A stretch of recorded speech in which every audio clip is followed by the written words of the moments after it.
আমরা কি আসন্ন রমাদানে কোরআনের সাথে আমাদের অ্যাটাচমেন্ট সম্পর্ক বাড়াতে চাই? চান সবাই? আপনি কি জানেন কোরআন নিয়ে কোন ফেরেশতা পৃথিবীতে এসেছিল? জানেন? ফেরেশতার নাম কি বলেন তো? জিবরিল আলাইহিস সালাম। একটু খেয়াল করে শুনেন, কান দুটো খরগোশের কানের মতো খাড়া করে আমার দিকে তাকান। সাইয়েদনা জিবরিল কোরআন নিয়ে এসেছেন, ফলে উনি হয়েছেন শ্রেষ্ঠ ফেরেশতা। বিশ্ব নবীর উপর কোরআন নাজিল হয়েছে, তাই তিনি হয়েছেন শ্রেষ্ঠ নবী। রমাদানে কোরআন নাজিল হয়েছে, তাই রমাদান হয়েছে শ্রেষ্ঠ মাস। কদরের রাতে কোরআন নাজিল হয়েছে, তাই কদর হয়েছে শ্রেষ্ঠ রাত। আমরাও যদি কোরআনের সাথে সম্পর্ক বাড়াই, আমাদের মর্যাদাও এরকম, আমাদেরকেও শ্রেষ্ঠ মানুষ বানায় দিবে কে? এজন্য কোরআনের সাথে সম্পর্ক বাড়াইতে রাজি আছেন তো? যারাই কোরআনের সাথে সম্পর্ক বাড়ায়, এদের মর্যাদা বাড়ায় দেয় কে?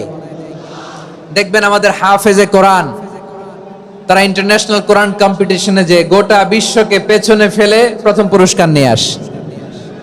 এত ছোট ছোট বাচ্চা, ও সমাজ বোঝে না, রাজনীতি বোঝে না, টাকা পয়সা বোঝে না, কিচ্ছু বোঝে না, কিন্তু গোটা বিশ্বে ওকে সম্মানের চেয়ারে আসীন করেছে কে? এই কোরআনের সাথে লাগলে আল্লাহ তাআলা সম্মান বাড়িয়ে দেয়। আমার প্রিয় ভাইয়েরা, আসুন আমরা আলোচনার শুরুতেই শপথ নেই যে আসন্ন রমাদানে আমরা কোরআনের সাথে নিজেদের সম্পর্ককে মজবুত করব ইনশাআল্লাহ। সবাই বলুন ইনশাআল্লাহ। শাবান মাস আসলে, রজব মাস আসলে সাহাবারা কি করতেন? আসুন আমরা দেখি কিভাবে তারা রমাদানকে ওয়েলকাম জানাতেন।